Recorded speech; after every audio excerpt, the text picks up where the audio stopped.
రాష్ట్రంలో యువత మార్పు కోరుకుంటోందని, అందరూ మార్పు కోరుకుంటున్నారన్న విషయాన్ని వైసీపీ అధికారంలోకి వచ్చిన మొదటి రోజునే తాను గ్రహించారని రైల్వే కోడూరు సభలో జనసేనాని పవన్ కళ్యాణ్ పేర్కొన్నారు. ప్రజలు తప్పు చేశారన్న విషయం వైసీపీ వచ్చిన రోజునే అర్థమైందని అన్నారు. ఆ రోజు నుంచి ఈ రోజు వరకు మీకోసం పోరాడుతూనే ఉన్నానని వెల్లడించారు. పార్టీ నడపడం చేత కాదని అన్నారని, కానీ అది తప్పని దశాబ్ద కాలం నుంచి నిరూపిస్తూనే ఉన్నారని స్పష్టం చేశారు. కష్టాలు మనకి, బలిదానాలు, త్యాగాలు మనకి, సంపద జగన్ కు, పెద్దిరెడ్డికి, మిథున్ రెడ్డికి అని వ్యాఖ్యానించారు. ఏ మూలకెళ్ళినా యువతి యువకులు బయటకు వచ్చి మాకు మార్పు కావాలి, అలసిపోయాం, విసిగిపోయాం, మాకు మార్పు కావాలి అంటే ఆ మార్పుని నేను ఇప్పుడు గమనించలా, ఇప్పుడు గ్రహించలా. వైసీపీ వచ్చిన రోజునే గ్రహించాను. అందరం ప్రజలు తప్పు చేశారు ఆ రోజునని. ఆ రోజు నుంచి ఈ రోజు వరకు నేను మీకోసం పోరాటం చేస్తూనే ఉన్నాను. ఇదే 2009లో మన మీద ఉన్నది పార్టీని నడపలేకపోయాం, పార్టీని నడపడం మీకు చేత కాదని అన్నారు. ఆ మాట తప్పని ప్రూవ్ చేయడానికి దశాబ్దం నుంచి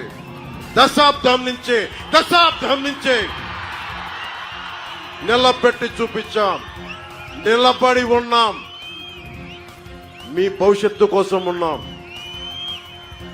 యువతరానికి ఏ సంపద విడిచిపెట్టాం?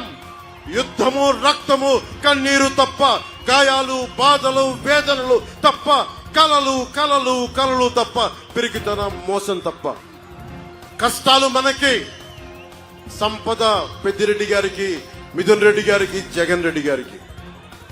కష్టాలు మనకి, త్యాగాలు మనకి, బలిదానాలు మనకి. ఈ రోజున ఇంత మండుటెండలో వచ్చి ఇంతమంది రోడ్డు మీదకి వచ్చి మీరు తెలుపుతున్నారంటే మీ ఆవేదన నాకు అర్థమవుతా ఉంది. మీ కష్టం తెలుసుకున్నవాడిని, మీలో ఒకరిని. 30,000 మంది ఆడపిల్లలు ఆంధ్రప్రదేశ్ నుంచి గాయపైతే, అదృశ్యమైతే వీళ్ళకి పట్టదు. పెద్దిరెడ్డి గారికి పట్టదు, మిథున్ రెడ్డి గారికి పట్టదు, జగన్ గారికి పట్టదు. వాళ్ళు వచ్చి కేవలం దోపిడీ చేయడం తప్ప ఇంతమంది ఆడపిల్లలు అదృశ్యం అయిపోయారే, వీళ్ళ గురించి మాట్లాడాలన్న ధ్యాస లేదు వీళ్ళకి. ఢిల్లీలో ఒకరోజు మిథున్ రెడ్డి గారు కనిపించారు. పార్లమెంటరీ అఫైర్స్ మినిస్టర్ మ్యారేజ్కి వెళ్తే ఆయన చాలా గర్వంగా చెప్తున్నారు, చిత్తూరు జిల్లాలో ఎవరు వచ్చినా సరే మేము ఒప్పుకోం, మేము ఒకళ్ళ జోలికల్లా మా నియోజకవర్గాలకు వస్తే మేము వాళ్ళని మామూలుగా వదలమని చెప్తా ఉన్నాను. నాతోటి మిథున్ రెడ్డికి ఒకటే చెప్తా ఉన్నా, మిథున్ రెడ్డి నీకు పిఠాపురంలో పనేంటి అంటే, రాష్ట్రం మీ గుత్తాధిపత్యం అనుకుంటున్నారా? మీరు రాష్ట్రం ఒక్కరిది అనుకుంటున్నారా? రాష్ట్రం మీ 5 మందిది అనుకుంటున్నారా? ఇన్ని కోట్ల మంది ప్రజలను మర్చిపోయారా? ఇన్ని విభిన్నమైన కులాలను మర్చిపోయారా? అక్కడ రోజు నమాజ్ చేసే ముస్లిం సమాజాన్ని మర్చిపోయారా? దారి పొడవునా క్రైస్తవ చర్చిలు ఉన్నాయి, వారిని మర్చిపోయారా? దేవాలయాలు ఉన్నాయి, వారిని మర్చిపోయారా? ఏం దౌర్జన్యం చేస్తారు? రాజకీయాలు ఇక్కడ అందరికి ఒకటే చెప్తా ఉన్నా, నాకేం సరదా కాదు రాజకీయాలు. అడ్డగోలుగా ప్రతి అడ్డమైన ఎదవ చేత తిట్టించుకోవడానికి నాకు పౌరుషం లేదనుకో.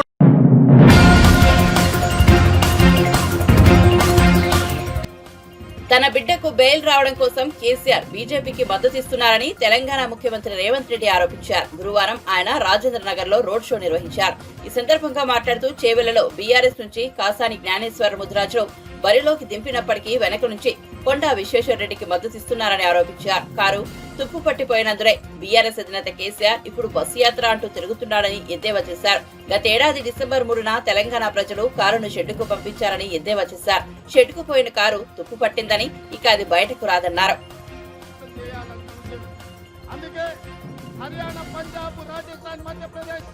బీహార్ నుంచి రైతులు లక్షలాది మంది ఢిల్లీకి వచ్చి 16 నెలలు నరేంద్ర మోడీ మీద యుద్ధం చేసిండ్రు. నరేంద్ర మోడీ మెడలు వచ్చి రైతు వ్యతిరేక నల్ల చట్టాలు నరేంద్ర మోడీ ఉపసంహరించుకొని ఈ దేశంలో రైతులకు క్షమాపణ చెప్పిండు నరేంద్ర మోడీ గారు. ఇదే కాదు, స్విస్ బ్యాంకులో లక్షల కోట్ల రూపాయల నల్లధనం ఉంది. ఆ నల్లధనం తెచ్చి ప్రతి పేదవాడి ఖాతాలో 15 లక్షల రూపాయలు వేస్తా అన్నాడు. 10 ఏళ్ళు అయిపోయింది. నేను అడుగుతున్న ఇక్కడ ఉన్న మిత్రుల్ని, 40 కోట్ల ఖాతాలు తెచ్చినా అన్నాడు జన్ధన్ ఖాతా. ఈ ఖాతాలు ఎవరికైనా పడ్డాయా పైసలు? 15 లక్షలు పడ్డాయా? 15,000 పడ్డాయా? 1,500 పడ్డాయా? 15 పైసలన్నా పడ్డాయా? 10 ఏళ్ళైనా 15 పైసలు కూడా మన ఖాతాలో వేయలే. ఇవాళ నరేంద్ర మోడీ గారు ఎట్లా మన ఓట్లు అడుగుతారని నేను అడుగుతున్నాను. ఇదే కాదు, ఆనాడు కాంగ్రెస్ పార్టీ తెలంగాణ రాష్ట్ర అభివృద్ధి కోసం బంజారంలో ఉక్కు కర్మాగారం ఇచ్చింది.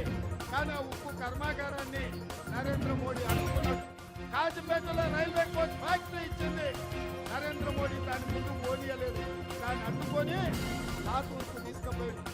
ఐటీఐఆర్ కారిడార్ ముఖ్యంగా రంగారెడ్డి జిల్లాలో ఐటీ సెక్టర్ లో పెట్టుబడులు తెచ్చి లక్షలాది ఉద్యోగాలు ఇచ్చి కోట్ల రూపాయల పెట్టుబడులు తప్పించడానికి ఆనాడు కాంగ్రెస్ ఐటీఐఆర్ కారిడార్ ఇచ్చింది.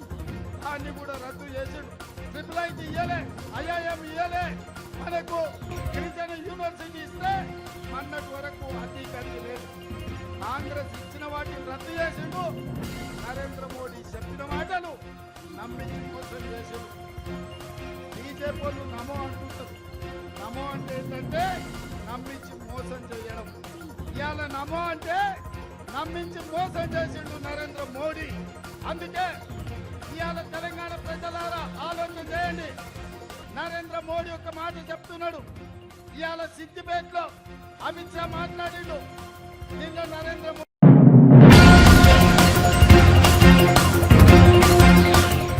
కొద్ది మంది తన స్నేహితులు క్రోనీ క్యాపిటలిస్టులకు మోదీ ప్రభుత్వం దేశ సంపదను కట్టబట్టే ప్రయత్నం చేస్తోందని తెలంగాణ ఉప ముఖ్యమంత్రి మల్లుబట్టి విక్రమార్క ఆరోపించారు.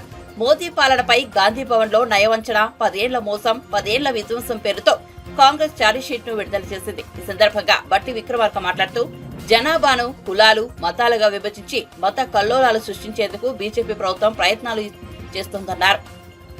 ఈస్ట్ ఇండియా కంపెనీ కాలంలో ఒక రాష్ట్రం మరొక రాష్ట్రంపై దాడి చేసి సంపదను దోచుకునేవని ఇప్పుడు మోదీ హయాంలోనూ అదే ధోరణి కనిపిస్తోందన్నారు. 10 ఏళ్లుగా ఈ దేశ ప్రజలను మోదీ ప్రభుత్వం ఏ విధంగా మోసం చేస్తుందో చూశామన్నారు.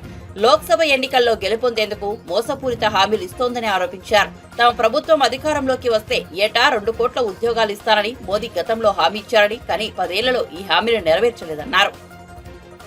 డిమానిటైజేషన్ పేరు మీద పెద్ద ఎత్తున నోట్లు రద్దు చేసి నల్లధనాన్ని అట్లాగే ఫేక్ నోట్స్ ని బయటకు తీసుకొని వస్తాము, 3 మాసాల్లో వాస్తవ విషయాలు బయట పెడతామని చెప్పి 10 సంవత్సరాలు అవుతున్నా కానీ వాటికి సంబంధించినటువంటి సమాచారం అందించలేదు.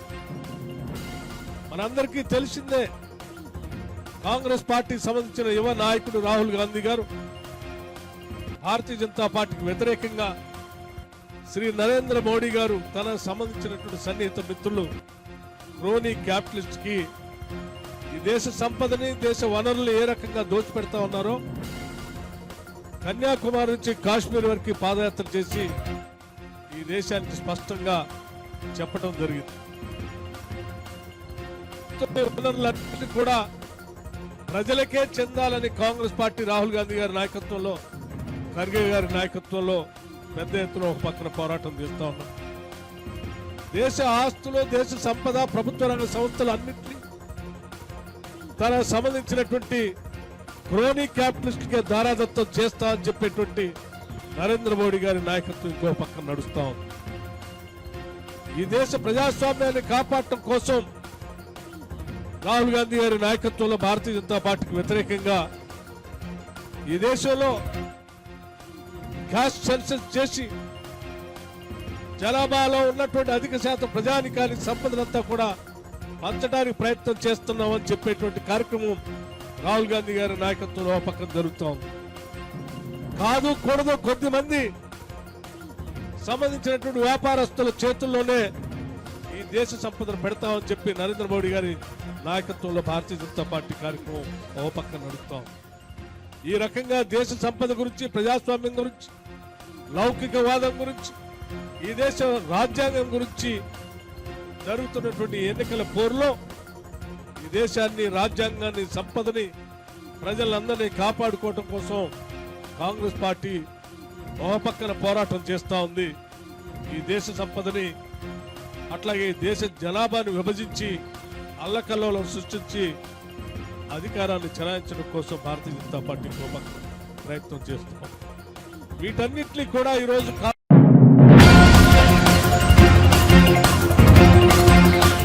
తన చిన్నాన్న వివేక అంశంపై సీఎం జగన్ పులివెందుల సభలో వ్యాఖ్యానించడం తెలిసిందే. సీఎం జగన్ వ్యాఖ్యలపై వివేక కుమార్తె డాక్టర్ సునీతారెడ్డి స్పందించారు. పులివెందుల నియోజకవర్గం ఒకప్పుడు కాంగ్రెస్ కు కంచుకోట అని, దాని వెనుక వైఎస్ రాజశేఖర రెడ్డి, వైఎస్ వివేకానందరెడ్డిల శ్రమ ఉందని సునీతారెడ్డి వివరించారు. పులివెందుల నియోజకవర్గంలో ప్రతి ఒక్కరికి వివేక అందుబాటులో ఉండేవారని, పగలు రాత్రి అనే తేడా లేకుండా నియోజకవర్గ ప్రజల సమస్యలు పరిష్కరించేందుకు కృషి చేశారని సునీత వెల్లడించారు. వైఎస్ రాజశేఖర రెడ్డి, వివేక మధ్య ఎంతో అనుబంధం ఉండేదని, వారిద్దరూ గొప్ప సమన్వయంతో పనిచేశారని వివరించారు. పులివెందులు అంటే భవిష్యత్, అభివృద్ధి, నమ్మకం, ధైర్యం, అభివృద్ధి. I totally agree with you. అట్లా పులివెందులు అంటే ఇటువంటి పరిస్థితికి రావడానికి కారణం ఎవరు? పులివెందుల ఇంతకు ముందు కాంగ్రెస్ కు, ఇప్పుడు వైఎస్ఆర్సీపీకి కంచుకోటగా ఉండింది. కంచుకోటగా ఉంది, తద్వారా కడప కంచుకోటగా తయారైంది. దీనికి కారణం ఎవరు? 1978 నుంచి వైఎస్ రాజశేఖర రెడ్డి గారు, వైఎస్ వివేకానంద రెడ్డి గారు పడిన శ్రమ, కష్టం దీంట్లో ఉందా లేదా? వైఎస్ రాజశేఖర రెడ్డి గారు, వైఎస్ వివేకానంద రెడ్డి గారు వాళ్ళిద్దరూ కలిసి ఒక జతగా పనిచేశారు. వాళ్ళ మధ్య మంచి అండర్స్టాండింగ్ ఉండేది. రాజశేఖర రెడ్డి గారు స్టేట్ లెవెల్లోనూ, వివేకానంద రెడ్డి గారు పులివెందుల, కడప చూసుకోవడంలోనూ వాళ్ళకి క్లారిటీ ఉండింది. పులివెందుల్లో ఏ ఇంటికి పో, ఆ ఇంట్లో ఉన్న సమస్యలకు ఎప్పుడైనా వివేకానంద రెడ్డి గారికి ప్రశ్నించలేదా? ఎప్పుడైనా వాళ్ళు వివేకానంద రెడ్డి దగ్గరికి వచ్చి వాళ్ళ ప్రాబ్లమ్స్ గురించి ఎక్స్ప్రెస్ చేస్తుంటే వివేకానంద రెడ్డి అవైలబుల్ గా ఉన్నాడా లేదా? ఏ ఇంటికైనా వెళ్ళండి, రాత్రైనా పగులైనా ఎప్పుడైనా ఉండేవాడు. అట్లా కొన్ని దశాబ్దాలుగా కష్టపడి పని చేస్తే ఇక్కడ ప్రాంత ప్రజలకి వాళ్ళ అవసరాలు ఏమో అర్థం చేసుకొని గ్రహించి అవి సాల్వ్ చేయడానికి, ప్రాంత ప్రజలకు పర్సనల్ ప్రాబ్లమ్స్, ఈ ప్రాంతానికి ఏమేమి అవసరమో అవి అన్ని సాల్వ్ చేయడానికి కృషి చేస్తే ఈ శ్రమతోటి పులివెందులకి ఒక కంచుకోటగా తయారైంది. దానివల్ల వాళ్ళకి పులివెందులు అంటే ధైర్యం, పులివెందులు అంటే అభివృద్ధి అని చెప్పగలిగిన స్థితికి వచ్చింది. వైఎస్ రాజశేఖర రెడ్డి గారు ఎమ్మెల్యే, ఎంపీ, చీఫ్ మినిస్టర్ గా ఉన్నారు.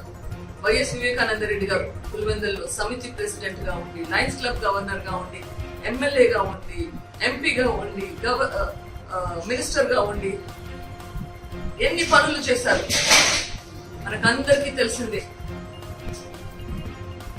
ఇన్ని జరిగినాక కూడా ఎందుకు మీకు వివేకానంద రెడ్డి గారు అంటే అంత అసూయ, ద్వేషం? చంపేంత వరకు వచ్చిన ద్వేషం ఎందుకు వచ్చింది అన్నది అర్థం కావడం లేదు. అనునిత్యం పులివెందుల ప్రజల కోసం పనిచేసిన మనిషి. అందుకనేనా ఈ ఈర్ష్య? ఈ రోజు ప్రసంగంలో వివేకానంద రెడ్డి గారి ప్రస్తావన వచ్చింది. వివేకానంద రెడ్డి గారి కేసు గురించి మాట్లాడారు. వివేకానంద రెడ్డి గారు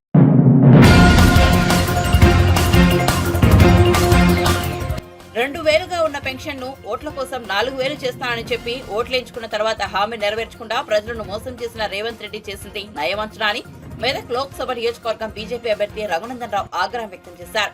గురువారం సిద్దిపేటలో నిర్వహించిన బహిరంగ సభలో మాట్లాడుతూ గాంధీ భవన్ లో నయవంచన అంటూ బోర్డు పెట్టుకుని రేవంత్ రెడ్డి బీజేపీపై విమర్శలు గుప్పించారని, కానీ నయవంచన పదానికి పర్యాయదమే కాంగ్రెస్ అన్నారు. ప్రజలను మోసం చేసిన మీది నయవంచన అన్నారు.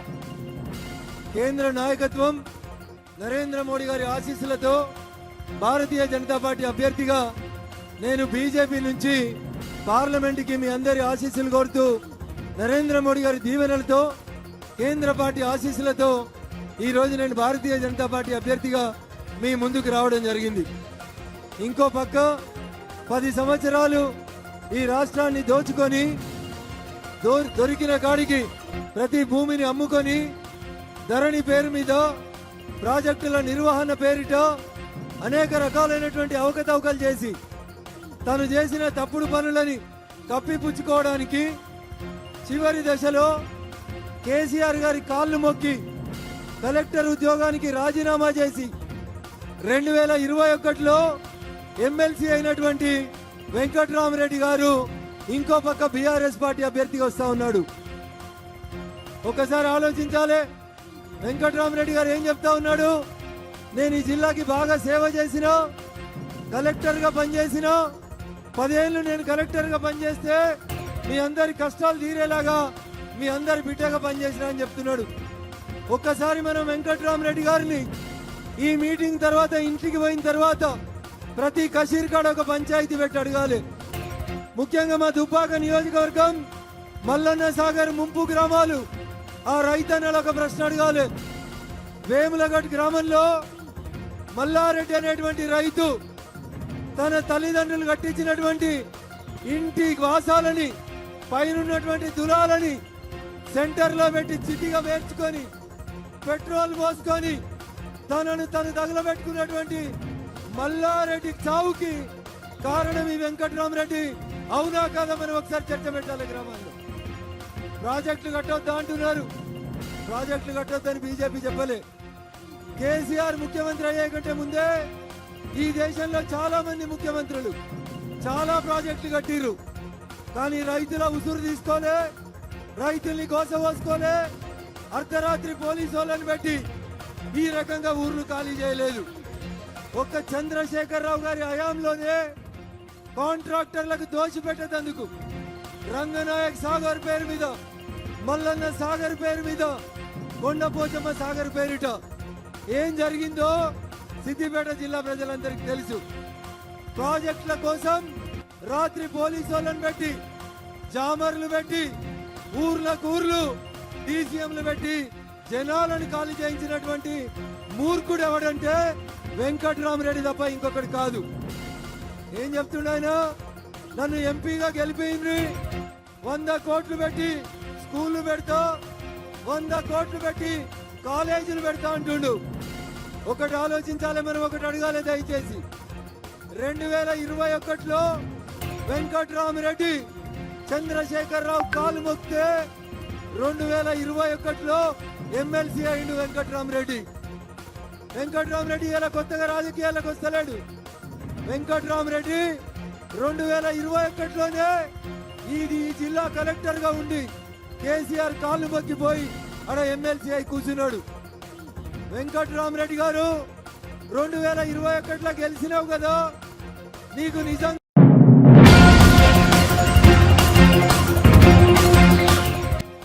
మాజీ మంత్రి మేడ్చల్ బీఆర్ఎస్ ఎమ్మెల్యే మల్లారెడ్డి తాజాగా మెట్రో రైల్లో ప్రయాణించి హల్చల్ చేశారు. మల్కాజ్గిరి బీఆర్ఎస్ ఎంపీ అభ్యర్థి రాగిడి లక్ష్మారెడ్డికి మద్దతుగా ఎన్నికల ప్రచారం నిర్వహించారు. ప్రయాణికుల దగ్గరకు వెళ్లి కారు గుర్తుకు ఓటేసి బీఆర్ఎస్ ను గెలిపించాలని అభ్యర్థించారు. ఈ సందర్భంగా మల్లారెడ్డితో సెల్ఫీలు దిగేందుకు ప్రయాణికులు ఎగబడ్డారు. మల్లారెడ్డి వెంట బీఆర్ఎస్ ఎమ్మెల్సీలు, ఎమ్మెల్యేలు కూడా ఉన్నారు. ఇక మల్లారెడ్డి తనదైన హాస్య చతురోక్తులతో ఆటపాటలతో సందడి చేస్తుంటారనే విషయం తెలిసిందే.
కాంగ్రెస్ ఛార్జిషీట్ పై నిజామాబాద్ బీజేపీ ఎంపీ అభ్యర్థి ధర్మపురి అరవింద్ కీలక వ్యాఖ్యలు చేశారు. పార్లమెంట్ ఎన్నికల ప్రచారంలో భాగంగా గురువారం అరవింద్ మీడియాతో మాట్లాడారు. సీఎం రేవంత్ రెడ్డిలో ఓటుకు నోటు కేసు భయం మొదలైందని విమర్శించారు. రేవంత్ రెడ్డి స్పీచ్ల్లో అప్రిషియేషన్ కనిపిస్తోందని ఎద్దేవా చేశారు. కేంద్రంలో బీజేపీ మూడోసారి అధికారంలోకి రాగానే ముస్లిం రిజర్వేషన్లను తీసేసి ఎస్సీ ఎస్టీలకు ఇస్తామని అరవింద్ కీలక వ్యాఖ్యలు చేశారు. బీజేపీపై ఛార్జిషీట్ వేసే స్థాయి రేవంత్ రెడ్డికు లేదని కీలక వ్యాఖ్యలు చేశారు. జూలై 14 ఆ టెన్షన్లా కన్ను మూసుకొని కన్విక్షన్ వస్తుంది. ఆయన కేసులో కన్విక్షన్ వచ్చినప్పుడు రాజీనామా చేయాలి. Congress party close. ఆ ఫ్రస్ట్రేషన్లా పిచ్చి పిచ్చిగా మాట్లాడుతున్నాడు రేవంత్.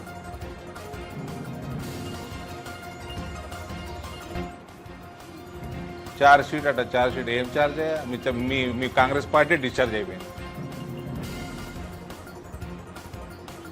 काय का चार्ज किस पे चार्ज 3 बार 3 సార్ల పెట్రోల్ డీజిల్ మీద రేట్లు తగ్గించిండు నరేంద్ర మోడీ.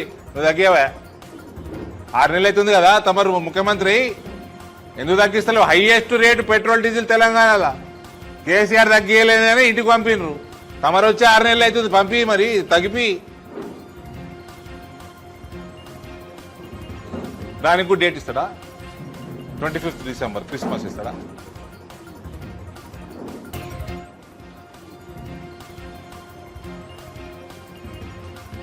ఏందో ఆర్ఎస్ఎస్ అజెండా మీద బీజేపీ నడుస్తుంది. Hello boss, BJP is a nationalistic party. We run on a nationalistic agenda. Your Congress party runs on Pakistan's agenda. Pakistan's agenda. Me Congress party ప్రభుత్వాలు ఉన్నప్పుడే పాకిస్తాన్కి వెళ్ళి ఇష్టానుసారంగా టెర్రరిస్టులు వచ్చి ఇష్టానుసారంగా ఇక్కడ బాంబులు వేల్చేసి అందరినీ కాల్చిపడేసి వేల మంది భారతీయులను చంపేసి మళ్ళీ రాయల్ ట్రీట్మెంట్ తోటి వెళ్ళిపోతుండే. 10 ఏళ్ళ నుంచి ఒకటి అయిందా?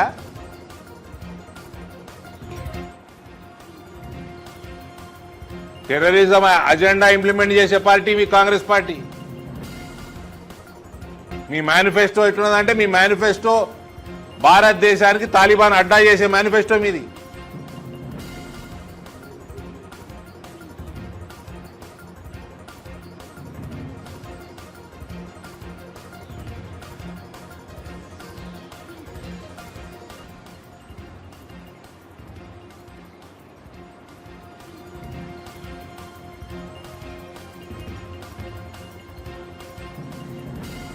మూడవ ఆర్థిక వ్యవస్థకు వస్తే భారతదేశం అభివృద్ధి ఎట్లా ఉరుకులాడుతుందో జస్ట్ ఇమాజిన్. 5వ స్థానంలో ఉంటేనే హైవేలు 3 స్పీడ్ నడుస్తున్నాయి మన దేశంలో. మీ కాంగ్రెస్ 12 కిలోమీటర్లు కడితే రోజుకి 37 కిలోమీటర్లు కడుతున్నారు గత 10 ఏళ్ల నుంచి. మీరు 65 ఏళ్ళ 1,00,000 కిలోమీటర్లు కడితే 95,000 కిలోమీటర్లు 10 ఏళ్ళలో కట్టిండు నరేంద్ర మోడీ. ఉన్న రైల్వేస్ మొత్తం ఎలక్ట్రిఫికేషన్ అయిపోయింది. రైల్వే లైన్లు 3 స్పీడ్ల వరకు ఎత్తున్నాయి. కొత్త రైల్వే లైన్లు కన్స్ట్రక్షన్. చైనా బార్డర్, పాకిస్తాన్ బార్డర్ల మీద టనళ్లు, హైవేలు.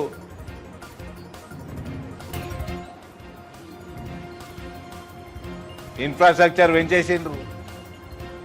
ఎయిర్పోర్ట్లు పెరిగిపోయినాయి, ఐఐటీలు పెరిగిపోయినాయి, ఎయిమ్స్లు పెరిగిపోయినాయి, యూనివర్సిటీలు పెరిగిపోయినాయి. ప్రతి సంవత్సరం 1,44,00,000 ఉద్యోగాలు పెరిగినాయి నరేంద్ర మోడీ రెజీమ్లా. బీజేపీ మేనిఫెస్టో రిలీజ్ చేసిన రోజు లెక్కలున్నాయి చూసుకో. వివిధ రంగాలలో ఎట్లా డెవలప్ అవుతుంది దేశంలో. 1,44,00,000 job opportunity, employment opportunities open up అవుతున్నాయి.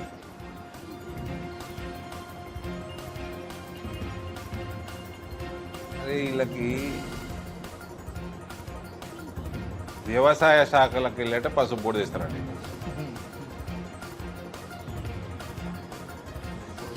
అరవింద్కు వ్యవసాయం తెలుసా? అరవింద్కు వ్యవసాయం తెలుసా తర్వాత సంగతి. వ్యవసాయ శాఖలకు వెళ్ళట పసుపు board తెస్తారట.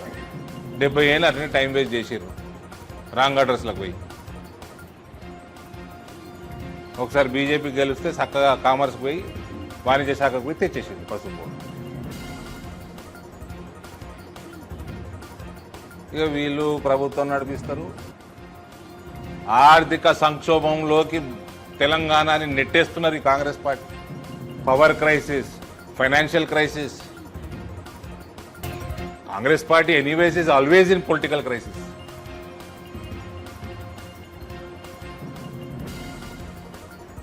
Now July 14th crisis.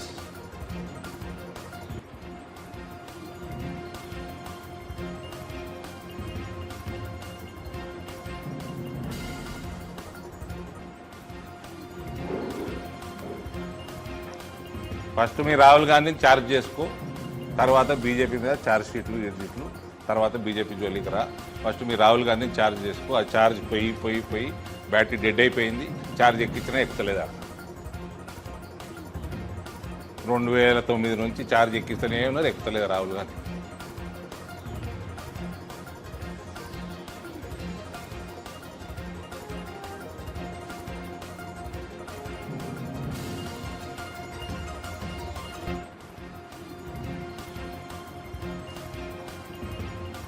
Thank you.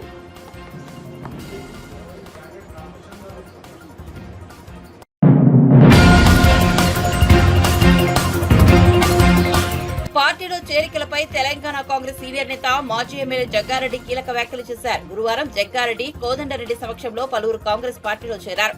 ఈ సందర్భంగా జగ్గారెడ్డి మాట్లాడుతూ ఎవరు పార్టీలో చేరినా చేర్చుకోవాలని ఏఐసీసీ ఆదేశించిందని చెప్పారు.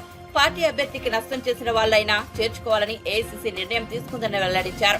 నాయకులు ఎవరు నారాజు కావద్దు, కలిసి పని చేయాల్సిందే అని సూచించారు. నాకు వ్యతిరేకంగా పనిచేసిన వాళ్లు వచ్చినా చేర్చుకోవాలని అధిష్టానం చెప్పిందని గుర్తు చేశారు.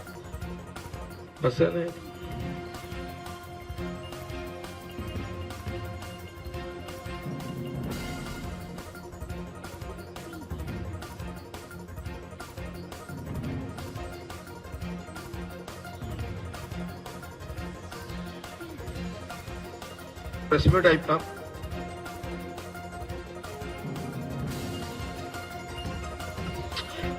సరే, మీరు ప్రతాప్ ఏమాడుతున్నాడంటే రాష్ట్రంలో ఆంధ్రప్రదేశ్లో ప్రచారం చేస్తాను, ఇంకెందుకు వస్తలేవు అని అడుగుతున్నావు. 25 దాకా నామినేషన్స్ కదా, రేపు అయిపోయిన తర్వాత అంటే నేను as a party working president గా నాకు ఆంధ్రప్రదేశ్లో శైలనాథ్ గారు రమ్మన్నారు ఆయన కాన్ఫరెన్స్ కి, అక్కడికి పోతా. అట్లాగే మస్తాన్ అలీ గుంటూరు రమ్మన్నాడు, పోతా. జస్ట్ పోతున్నా అంటే పోయి నన్ను గుర్తుపట్టలను, వాళ్ళకు ఓటు ఏం చెప్పి అడిగేసి వస్తా.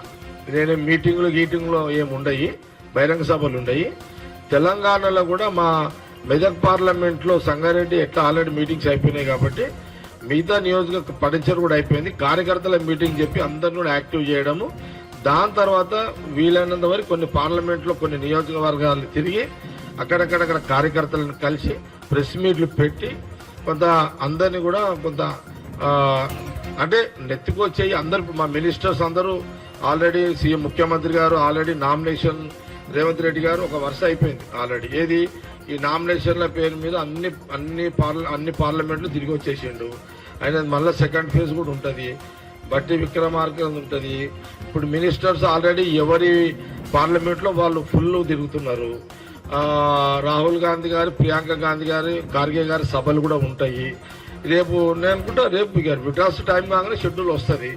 కాబట్టి మొత్తం మీద ప్రెసిడెంట్ గా సీఎంగా ఉన్న రేవంత్ రెడ్డి గారితో పాటు ఎంటైర్ మినిస్టర్లంతా కూడా వాళ్ళ సమయం అంటే సొంత పార్లమెంట్లో చూసుకుంటూ, అట్లాగే పార్టీకి సంబంధించిన ఇంకా సీనియర్ లీడర్స్ చాలా మంది ఉన్నారు. వాళ్ళు కూడా ఇప్పుడు నేను కాదు, చాలా మంది ఉన్నాం. మాలాంటి వాళ్ళం అడిషనల్గా మేమేం బహిరంగ సభలు కాదు, మేము అడిషనల్గా కొంత కార్యకర్తల్లో సమన్వయం, అక్కడ ఆడ ఏం జరుగుతుందో ఏంది కొంత అక్కడక్కడ పబ్లిక్ని కలిసి కొంత మా పరిధిలో మా లెవెల్లో మేము కూడా కొన్ని పార్లమెంట్లు తిరిగి పోయి ప్రెస్ మీట్లు పెట్టి అక్కడ కొంత ప్రజలను లోకల్గా కలిసి వాళ్ళని కూడా మేము అప్పీల్ చేయడానికి as a Congress party working party నేను కూడా ఫస్ట్ నుంచి బయటకు వెళ్తా. ఈ లోపల ఈ విడ్రాస్ అయిపోతుంది కాబట్టి నేను ఫస్ట్ తర్వాత నేను కొన్ని ఇంత ఏం లేదు, ఇక మనము ఊరి మీద పడితే అన్ని తిరిగేసి వచ్చి రావచ్చు. అట్లా ఫస్ట్ కూడా జాయినింగ్స్ 2 రోజులు. ఈ రోజు మొదలైంది, ఈ రోజు రేపు మళ్ళీ పొద్దున 11 గంటలకు స్టార్ట్ అవుతుంది. నా పరిధిలో లేదు పొడిగించేది.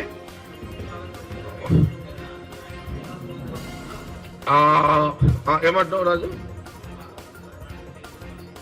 పార్టీలో చేరుతామని ఆల్రెడీ ఒత్తిడి ఉంది కాబట్టి నన్ను కోదండరెడ్డి గారిని మహేష్ గౌడ్ని కమిటీ ఇచ్చారు. ఇది ప్రస్తుతానికి ఈ రోజు రేపే ఈ 2 రోజులు ఉంటుంది. తర్వాత మళ్ళీ ఇంకా జాయినింగ్స్ వస్తామని ఉంటే మళ్ళా ఏఐసిసి నిర్ణయం వస్తే మళ్ళీ మళ్ళీ 2 రోజుల 4 రోజుల వాళ్ళు డిసైడ్ చేస్తారు.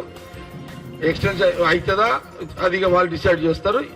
ఈ రోజు స్టార్ట్ అయింది, రేపు సాయంత్రం రేపు 11 నుంచి ఉంటుంది. సాయంత్రం వరకు 100% ఎంతమంది వస్తే అందరినీ మొదలు కాంగ్రెస్ లో నుంచి బయటికి పోయిన వాళ్ళని ఎన్నికల కన్నా ముందు తీసుకోవాలి, ఎవరు గర్ వాపసు. అది కాకుండా ఇంకా మిగతా బీఆర్ఎస్ వాళ్ళు కానీ బీజేపీ కానీ ఎవరు వచ్చినా సరే మేము వాళ్ళు కూడా ఆహ్వానిస్తున్నాం. ఇది ఏఐసిసి డైరెక్షన్. అట్లనే దీంట్లో కూడా ప్రమాణ పత్రం కూడా కోదండరెడ్డి గారు ఏఐసి డైరెక్షన్ ఇచ్చారు, అది కూడా తీసుకుంటున్నాము. ఎవరు వచ్చినా కండిషనల్ ఏం లేవు ఏం లేదు. ఎవరు వచ్చినా చాలా క్లియర్ గా ఏఐసి డైరెక్షన్ ఒకటి, ఎవరు వచ్చినా మంత్రులు ఆ జిల్లా మంత్రుల కోఆర్డినేషన్ లో పనిచేయాల్సిందే. ఈడ ఎవరు కండువాలు కప్పుకున్నా ఆ జిల్లా మినిస్టర్ కంట్రోల్లో పనిచేయాల్సిందే. నియోజకవర్గంలో ఎమ్మెల్యే ఉంటే ఎమ్మెల్యే కంట్రోల్లో పనిచేయాల్సిందే. ఓడిపోయిన ఎమ్మెల్యే ఉంటే ఆయన కంట్రోల్లో పనిచేయాల్సిందే. ఆ జిల్లా ప్రెసిడెంట్లతోటి టచ్లుండి పనిచేసుకోవాల్సిందే. మొదటి తప్పుగా అందరినీ కొంత రిలాక్స్ ఇచ్చుకుంటూ మళ్ళొకసారి మిస్టేకులు చెయ్యకుండా కండువా పార్టీలో జాయిన్ అవుతున్నాం అన్న కారణంతో వాళ్ళ అప్పీల్ని ఏఐసిసి ఇచ్చిన డైరెక్షన్ అన్నమాట. ఇది తెలంగాణకు ఉన్నటువంటి డైరెక్షన్.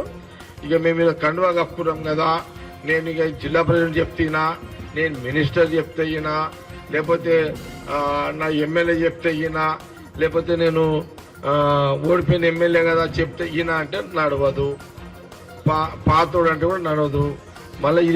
మళ్ళా ఇప్పుడు ఎవరు వచ్చినా కొత్తోళ్ళే. ఒకవేళ అట్లేమన్నా చేస్తే ఇక నేను ఇన్ఛార్జ్ ఉన్నా,